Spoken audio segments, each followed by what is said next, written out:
प्रसंग चल रहा है। महाराज परीक्षित परमहंस श्री सुखदेव जी से पूछते हैं कि जब महाभागवत उद्धव जी बद्री वन को चले गए तब भूत भावन भगवान श्री कृष्ण ने द्वारिका में क्या लीला की। प्रभो, यदुवंश शिरोमणि भगवान श्री कृष्ण ने अपने कुल के ब्रह्म शापग्रस्त होने पर सबके नेत्रादि इंद्रियों की परम प्रिय अपने दिव्य श्री विग्रह लीला का संवरण कैसे किया। श्री सुखदेव जी कहते, परीक्षित, जब भगवान श्री कृष्ण ने देखा कि उत्पात शुरू हो गए, आकाश पृथ्वी अंतरिक्ष में बड़े बड़े अपशकुन हो रहे हैं, उन्होंने सुधर्मा सभा में उपस्थित सभी यदुवंशियों से बात कही। श्रेष्ठ यदुवंशियों, ये देखो द्वारिका में बड़े बड़े भयंकर उत्पात होने लगे हैं। ये साक्षात यमराज की ध्वजा के समान हमारे महान अनिष्ट के सूचक हैं। अब हमें द्वारिकापुरी में नहीं ठहरना चाहिए। स्त्रियां, बच्चे और बूढ़े तुरंत द्वारिका से निकले और शंखोद्धार क्षेत्र में चले जाएं और हम लोग सब प्रभास क्षेत्र में चले। आप सब जानते हैं कि जहां सरस्वती पश्चिम की ओर बहकर समुद्र से जा मिली है वो प्रभास क्षेत्र है। वहां हम स्नान करके पवित्र होंगे, उपवास करेंगे और एकाग्रचित्त से स्नान एवं चंदन आदि सामग्रियों से देवताओं की पूजा करेंगे। वहां स्वस्ति वाचन के बाद हम लोग गौ, भूमि, सोना, वस्त्र, हाथी, घोड़े, रथ और घर आदि के द्वारा महात्मा ब्राह्मणों का सत्कार करेंगे। ये विधि सब प्रकार के अमंगलों का नाश करने वाली और परम मंगल की जननी है। श्रेष्ठ यदुवंशियों, देवता, ब्राह्मण और गौओं की पूजा ही प्राणियों के जन्म का परम लाभ है। इसलिए निकलो द्वारिका से। सबको हटाया, स्त्रियां, बच्चे, बूढ़े शंखोद्धार क्षेत्र में और समस्त यदुवंशी प्रभास क्षेत्र में चले। द्वारिका छोड़ो। परीक्षित, सभी वृद्ध यदुवंशियों ने भगवान श्री कृष्ण की यह बात सुनकर तथास्तु कहकर उसका अनुमोदन किया। तुरंत नौकाओं से समुद्र पार करके रथों द्वारा यदुवंशी प्रभास क्षेत्र की यात्रा की। वहां पहुंचकर यादवों ने यदुवंश शिरोमणि भगवान श्री कृष्ण के आदेशानुसार बड़ी श्रद्धा और भक्ति से शांति पाठ आदि तथा और भी सब प्रकार के मंगल कृत्य किए। ये सब तो उन्होंने किया, परंतु श्रापवश उनकी बुद्धि हरण हो गई। ब्राह्मणों का एक तरह से उपहास किया था, पेट में बांध करके कि लड़का होगा कि लड़की, तो उनका इससे वो होगा जो तुम्हारे वंश का विनाश करेगा। अब वो समय आ गया। भगवान ने आदेश किया था कि स्वस्ति वाचन करा करके, गौओं का पूजन करके, ब्राह्मणों का पूजन करके खूब दान पुण्य करो, मंगल होगा। प्रभास क्षेत्र में स्वस्ति वाचन होते होते बुद्धि खराब हो गई, क्योंकि वो साप है और सबने जो नहीं पीना चाहिए वो पिया। ये अंतिम लीला है इनकी। मैरेयक नामक मदिरा का पान किया। ये पीने में बहुत मीठी लगती है, परिणाम में सर्वनाश करती है। सबकी बुद्धि भ्रष्ट हो गई। भगवान ने क्या कहा था, किसी को होश नहीं रहा। तीव्र मदिरा के पान से सब के सब घमंडी अहंकार से युक्त हो गए और एक दूसरे से लड़ने झगड़ने लगे। सच पूछो तो ब्राह्मणों का शाप लागू हो गया। श्री कृष्ण की माया बड़ी गूढ़ है। अब वो आपस ही में क्रोध करके एक दूसरे पर धनुष, बाण, तलवार, भाला, गदा, तोमर, रिष्टि, अस्त्र शस्त्रों से भिड़ गए आपस ही में। कहते हैं 88 करोड़ यदुवंशी, 88 करोड़। वैसे ही महाबलवान थे। अब तो मेरे एक नामक मदिरा का पान किए थे तो बुद्धि भ्रष्ट थी, वो अपने ही पुत्र पौत्रों को काटने लगे।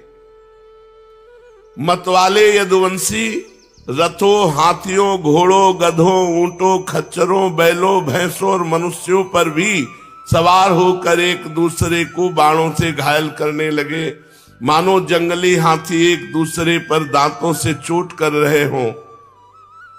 सबकी सवारियों पर ध्वजाएं फहरा रही थी। पैदल सैनिक भी आपस में उलझ रहे थे। प्रद्युम्न सांब से युद्ध करने लगे, अक्रूर जी भोज से युद्ध करने लगे। ये घर के लोग हैं, घर के जन हैं। अनिरुद्ध जी सात्विकी से भिड़ गए। सुभद्र संग्रामजीत से, भगवान श्री कृष्ण के भाई गद उसी नाम के उनके पुत्र से, सुमित्र सुरथ से युद्ध करने लगे। ये सभी बड़े भयंकर योद्धा क्रोध में भरकर एक दूसरे का नाश करने पर तुल गए। इनके अतिरिक्त निषठ, उल्मुख, सहस्त्रजीत, सत्यजीत और भानुवादी यादव भी एक दूसरे से गुथ गए। भगवान श्री कृष्ण की माया ने तो इन्हें अत्यंत मोहित कर रखा था। ब्राह्मणों के साप ने बुद्धि भ्रष्ट कर दी, मदिरा के नशे ने और बुद्धि भ्रष्ट कर दी। दासार, वृष्णि, अंधक, भोज, सात्वत, मधु, अर्बुद, माथुर, सूरसेन, विसर्जन, कुकुर, कुंती भोज, ये सब आपस में लड़ लड़ करके एक दूसरे को मार डाला, काट डाला एक दूसरे को। मूढ़ता ऐसी छा गई कि पुत्र पिता को, पिता पुत्र को काट रहा है, भाई भाई को काट रहा है, भांजा मामा को, नाती नाना को, मित्र मित्र को, सुहृद सुहृद को, चाचा भतीजे को, एक घर के ही सब यदुवंशी एक दूसरे को काट काट करके गिराने लगे। अंत में जब उनके सब बाण समाप्त हो गए, धनुष टूट गए, शस्त्रास्त्र नष्ट भ्रष्ट हो गए, तब उन्होंने अपने हाथों से समुद्र तट पर वही एरका नाम की, ये वही एरका है जो घिस घिस करके फेंका गया था, मूसल जो, उसी से तलवार की तरह प्रकट हुई। बस वो एरका नाम की घास उखाड़ते, उससे मारते तो ब्रह्म श्राप के कारण तत्काल सब कट जाते। ये लोहे के मूसल से चूरा जो था, वही एरका नाम की घास, सबकी मृत्यु उसी से हुई। राजन, वो एरका नाम की घास हाथ में आते ही वज्र के समान कठोर और मुदगरों के रूप में परिणित हो गई। अब वे रोष में भरकर उसी घास के द्वारा अपने विपक्षियों पर प्रहार करने लगे। उन्होंने भगवान श्री कृष्ण और बलराम जी को भी अपना शत्रु समझ लिया। उन आताताइयों की बुद्धि ऐसी मूढ़ हो रही थी कि वो भगवान बलराम जी को भी मारने के लिए दौड़े। कुरुनंदन, भगवान श्री कृष्ण और बलराम जी युद्ध भूमि में इधर उधर विचरने लगे। अब तो एक दूसरे को मार मार करके सब नष्ट हो गए। जैसे बांसों की रगड़ से उत्पन्न दावानल बांसों को ही भस्म कर देता है, वैसे ब्रह्म साप से ग्रस्त और भगवान श्री कृष्ण की माया से मोहित यदुवंशियों के स्पर्धा मूलक क्रोध ने पूरे यदुवंशियों का विनाश कर दिया। एक भी नहीं बचा, एक भी नहीं बचा। भगवान श्री कृष्ण ने देखा कि ये महाभार पृथ्वी के थे यदुवंशी, अब यदुवंशियों का संहार हो चुका, तब उन्होंने संतोष की सांस ली। बलराम जी ने समुद्र तट पर बैठ करके एकाग्र चित्त होकर परमात्मा का चिंतन किया और अपने स्वरूप में लीन हो गए, शेष भगवान के रूप में। भगवान श्री कृष्ण ने देखा कि भैया बलराम जी तो अपने स्वरूप में लीन हो गए। तब एक पीपल के पेड़ के नीचे जाकर चुपचाप धरती पर बैठ गए भगवान श्री कृष्ण। सब यदुवंशी मारे गए, एक भी नहीं बचा। बलराम जी बचे थे, वो भी ध्यान करके अपने शेष भगवान के रूप में लीन हो गए। अब भगवान एक पीपल के वृक्ष के नीचे बैठे। भगवान श्री कृष्ण उस समय अपनी अंग कांति से देदीप्यमान चतुर्भुज रूप धारण कर रखा था और धूम से रहित अग्नि के समान दिशाओं को अंधकार रहित करके प्रकाशमान बना रहे थे। वर्षाकालीन मेघ के समान सांवले शरीर से तपे हुए सोने के समान ज्योति निकल रही थी। वक्षा स्थल पर श्रीवत्स का चिन्ह शोभायमान था।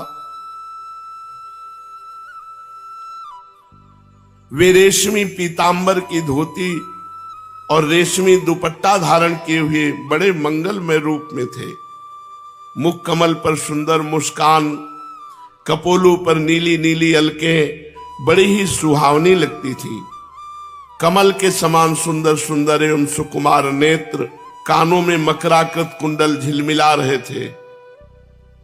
कमर में करधनी, कंधे पर यज्ञोपवीत, माथे पर मुकुट, कलाइयों में कंगन, बाहों में बाजूबंद, वक्षस्थल पर हार, चरणों में नूपुर, अंगुलियों में अंगूठियां और गले में कौस्तुभ मणि शोभायमान हो रही थी। घुटनों तक बनमाला लटकी हुई थी। शंख चक्र गदा आयुध मूर्तिमान होकर प्रभु की सेवा कर रहे थे। उस समय भगवान अपनी दाहिनी जांघ पर बायां चरण रखकर बैठे हुए थे। लाल लाल तलवा रक्त कमल के समान चमक रहा था। परीक्षित जरा नामक एक बहेलिया मूसल से बचे हुए टुकड़े को मछली लील गई थी, मछली को पकड़ा और वो टुकड़ा निकाला। वो टुकड़ा बाण की नोक में लगाया और उसने दूर से भगवान के चरण तलवे पे बाण मारा। क्योंकि साफ था पूरे वंश का विनाश, तो देखो भगवान ने भी स्वीकार किया। उसने समझा हरिण का मुख है लाल लाल तलवा, बाण मारा तो सीधे भगवान के सी चरण में बाण से बिंध गया। और जब वो पास आया तो देखा चतुर्भुज परम पुरुष भगवान श्री कृष्ण, उनके चरण में बाण घुस चुका था। अब अपराध तो कर चुका था, कांपने लगा। वो जरा नाम का कांपने लगा। वो व्याध भगवान के चरणों में सिर रखकर धरती पर साष्टांग लेट गया। उसने कहा, हे मधुसूदन, मैंने अनजान में ये महापाप कर दिया। सचमुच मैं बहुत बड़ा पापी हूं, परंतु आप परम यशस्वी और निर्विकार हैं। आप कृपा करके मेरे अपराध को क्षमा कीजिए। सर्वव्यापक सर्वशक्तिमान प्रभु, महात्मा लोग कहा करते हैं कि आपके स्मरण मात्र से मनुष्यों का अज्ञान अंधकार नष्ट हो जाता है। बड़े खेद की बात है कि मैंने स्वयं आपका ही अनिष्ट कर दिया। वैकुंठनाथ, मैं निरपराध हरिणों को मारने वाला महापापी हूं। आप मुझे अभी मार डालिए, क्योंकि मर जाने पर मैं फिर कभी आप जैसे महापुरुषों का ऐसा अपराध न करूंगा। भगवान, संपूर्ण विद्याओं के पारदर्शी ब्रह्मा जी और उनके पुत्र रुद्र आदि भी आपकी योग माया का विलास नहीं समझ पाते, क्योंकि उनकी दृष्टि भी आपकी माया से आवृत है। ऐसी अवस्था में हमारे जैसे पापियोनी लोग उसके विषय में कह ही क्या सकते हैं। भगवान श्री कृष्ण ने कहा, हे जरे, तू डर मत, उठ उठ, ये तूने मेरे मन का काम किया है।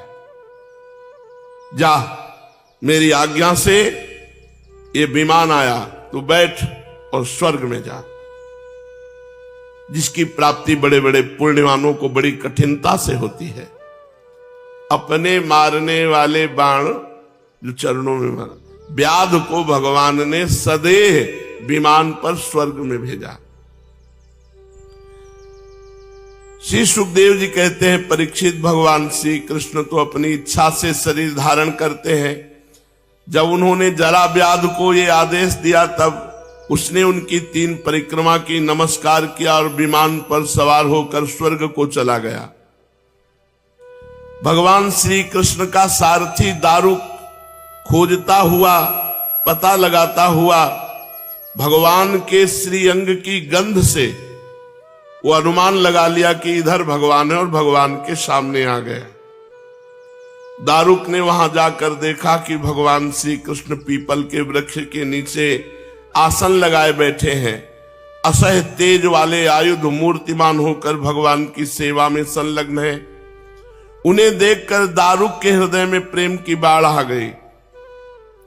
नेत्रों से आंसुओं की धारा बहने लगी।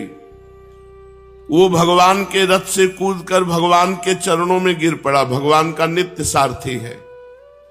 उसने भगवान से प्रार्थना की, प्रभु, रात्रि के समय चंद्रमा के अस्त हो जाने पर राह चलने वाले की जैसी दशा होती है, आपके चरण कमलों का दर्शन न पाकर मेरी भी वैसी ही दशा हो गई है। प्रभु, मेरी दृष्टि नष्ट हो गई है, चारों ओर अंधेरा छा गया है। अब न तो मुझे दिशाओं का ज्ञान है और न मेरे हृदय में शांति ही है। परीक्षित, अभी दारुक इस प्रकार कह ही रहा था कि भगवान का गरुण ध्वज रथ पताका और घोड़ों के सहित आकाश में उड़ गया। जो दारुक चलाते थे रथ, वो आकाश में अंतर ध्यान हो गया। उसके पीछे पीछे भगवान के जितने आयुध थे वो सब अंतर ध्यान हो गए। ये सब देखकर दारुक के आश्चर्य की सीमा न रही। तब भगवान ने कहा, दारुक, अब तुम द्वारिका चले जाओ। यदुवंशियों का संहार हो गया है। भैया बलराम जी अपने स्वरूप में स्थित हो गए हैं और मैं अपने परम धाम को जा रहा हूं, ये सूचना दे दो। उनसे कहना कि अब तुम लोगों को अपने परिवार वालों के साथ द्वारिका में नहीं रहना चाहिए, क्योंकि मेरे जाते ही द्वारिकापुरी को समुद्र डुबो देगा। सब लोग अपनी अपनी धन संपत्ति, कुटुंब और मेरे माता पिता को लेकर अर्जुन के संरक्षण में इंद्रप्रस्थ चले जाओ।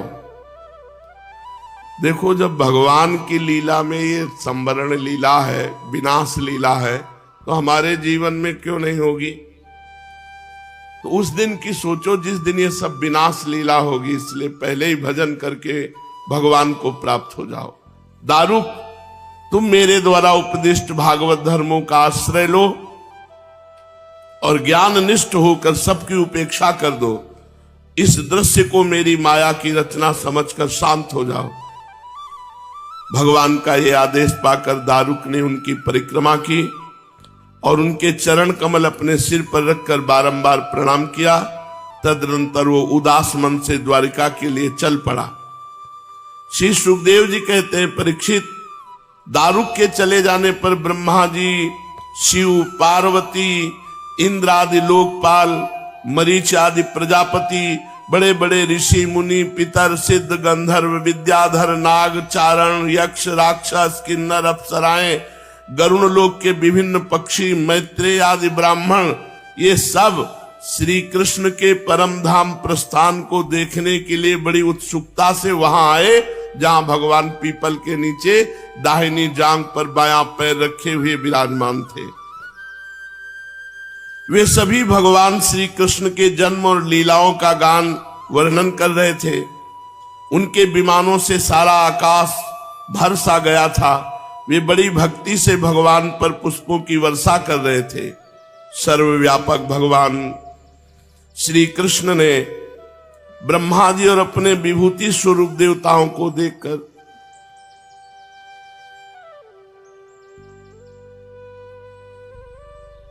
अपने नेत्र बंद कर लिए, अपने स्वरूप में स्थित होने के लिए।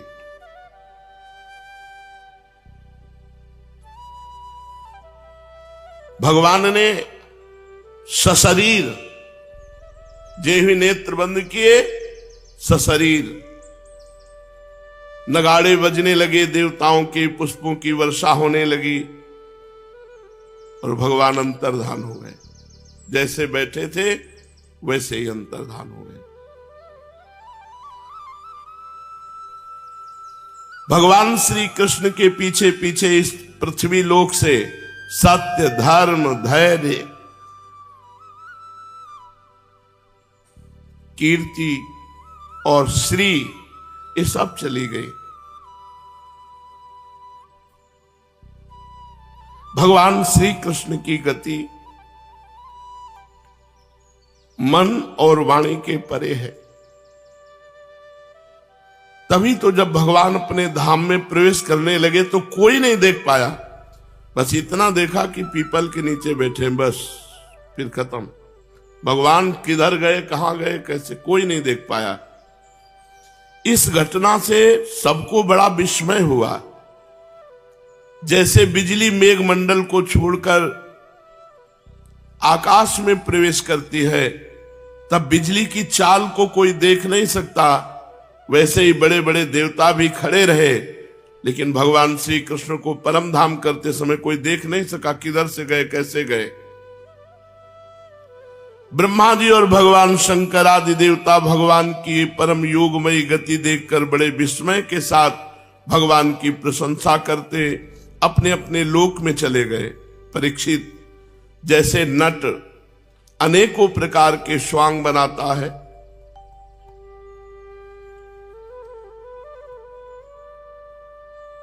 परंतु वो निर्लेप रहता है, वैसे ही भगवान है। मनुष्यों के समान रूप धारण करके जन्म लेना,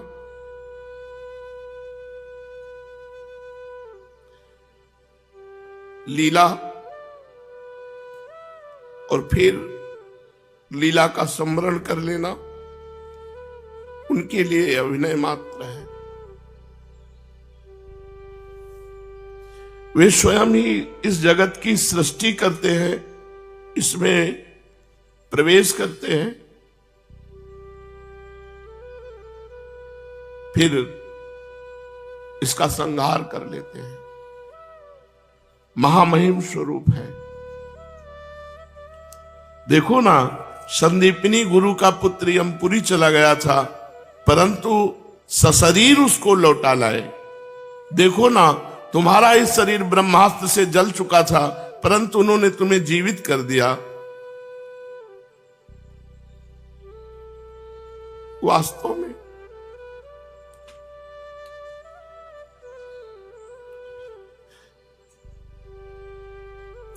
उनकी शरणागत वत्सलता ही ऐसी।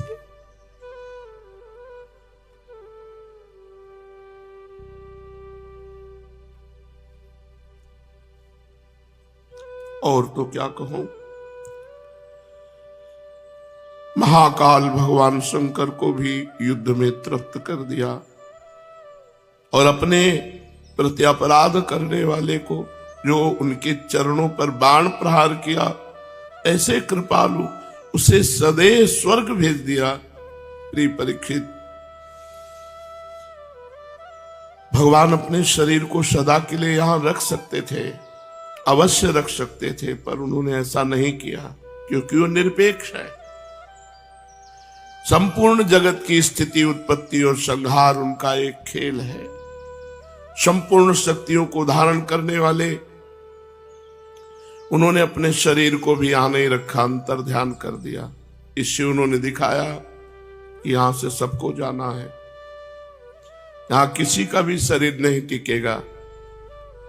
आत्मनिष्ठ पुरुषों के लिए आदर्श है कि वो अपने शरीर पर प्यार ना करें, इसका नाश होगा। जो पुरुष प्रातःकाल ब्रह्म मुहूर्त में भगवान श्री कृष्ण के परम धाम गमन की इस कथा को एकाग्रता पूर्वक सुनेगा, कीर्तन करेगा, वो भगवान के सर्वश्रेष्ठ परम पद को प्राप्त होगा। इधर दारुक भगवान श्री कृष्ण के विरह से व्याकुल होकर द्वारिका आया। वसुदेव जी और उग्रसेन के चरणों पर गिर गिर करके आंसुओं से भीगे हुए पूरा का पूरा विवरण सुनाया कि सब यदुवंशी नष्ट हो गए, बलराम जी अपने स्वरूप को प्राप्त हो गए और भगवान श्री कृष्ण अंतर्धान हो गए। ये बात सुनते ही शोक के मारे सब मूर्छित हो गए। सब श्री कृष्ण वियोग से विह्वल होकर सिर पीटने लगे। बहुत से तो निष्प्राण होकर वहीं शरीर छोड़ दिया। जो ही सुना श्री कृष्ण अंतर्ध्यान हो गए तो वहीं शरीर छोड़ दिया बहुत से ने। तो देवकी, रोहिणी, वसुदेव जी अपने प्यारे पुत्र श्री कृष्ण और बलराम को न देखकर शोक की पीड़ा से बेहोश हो गए। भगवत विरह से व्याकुल होकर वहीं प्राण छोड़ दिए। देवकी, रोहिणी, वसुदेव जी और बहुत से सब उसी समय प्राण छोड़ दिया। जो भगवान नहीं रहे तो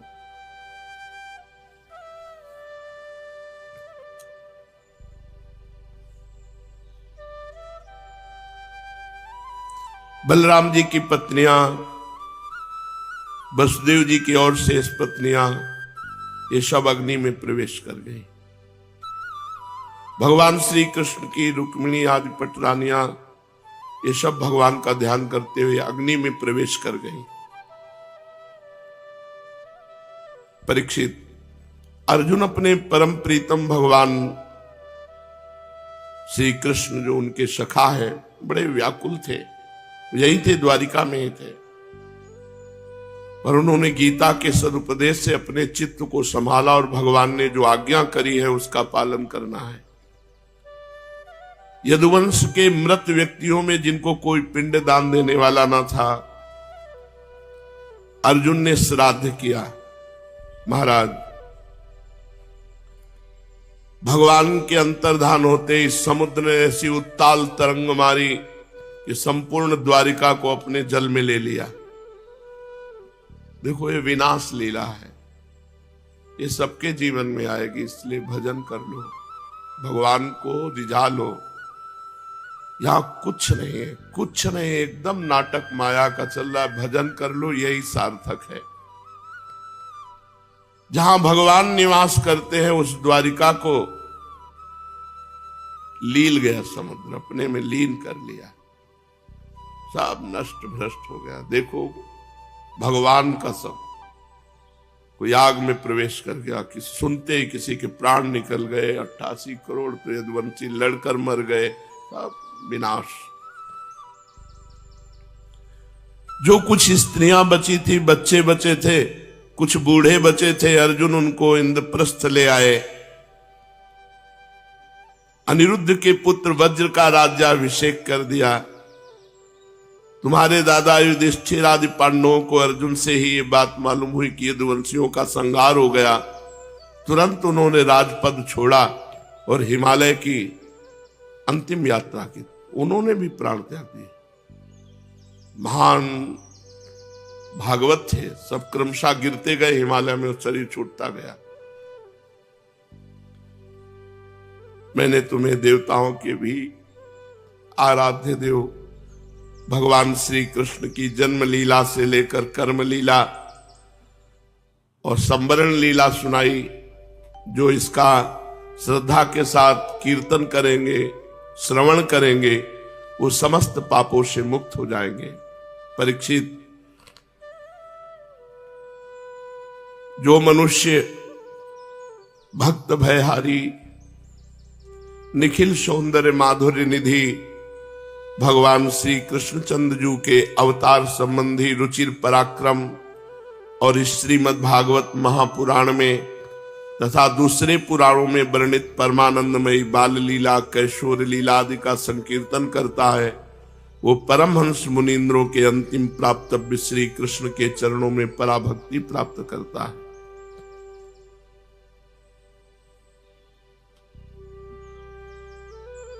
कुछ नहीं, कुछ नहीं, ये सब जब भगवान का कुछ नहीं बचा तो तुम्हारा क्या बच जाएगा, विचार करो। इसलिए शांत, चाहे दुखद परिस्थिति हो चाहे सुखद परिस्थिति हो, बस हर समय नाम जप करो, हर समय मंत्र जप करो। यहां से जाना है, कुछ नहीं। जब इनका कुछ नहीं बचा, द्वारिका वासी परिवार कोई नहीं, तो तुम्हारा क्या बच जाएगा? इसका नाम मृत्यु लोक है। इसलिए नाम जप करो, जितना भजन कर लो, यही जीवन की सार्थकता है। ये सब प्रपंच है, सब दिखावा है माया का। जितना भजन कर लो बस उतना ही सार्थक है। यहां से जाना है, जाना है। कृपा करें श्री कृष्ण कि हमारा चित्त उनके चरणों में लग जाए, सब भूल जाए और यहाँ शरीर छूटे और उनको प्राप्त हो जाए। यही जीवन का फल है। और तो सब नौटंकी है माया की, ये सब नौटंकी है माया की। जब भगवान का कुछ नहीं बचा, जिनको भगवान ने गोद में खिलाया वो पुत्र, जिनको भगवान का दुलार मिला वो पौत्र, वो सब मर गए, हम तुम क्या बचेंगे? काल का विकराल ऐसा स्वरूप है, सबको चाट जाता है। इसलिए हर श्वास नाम जप, हर श्वास भगवत चिंतन, जिससे हमारे जीवन की सार्थकता है। शेष चर्चा आगे। श्री राधा वल्लभ लाल।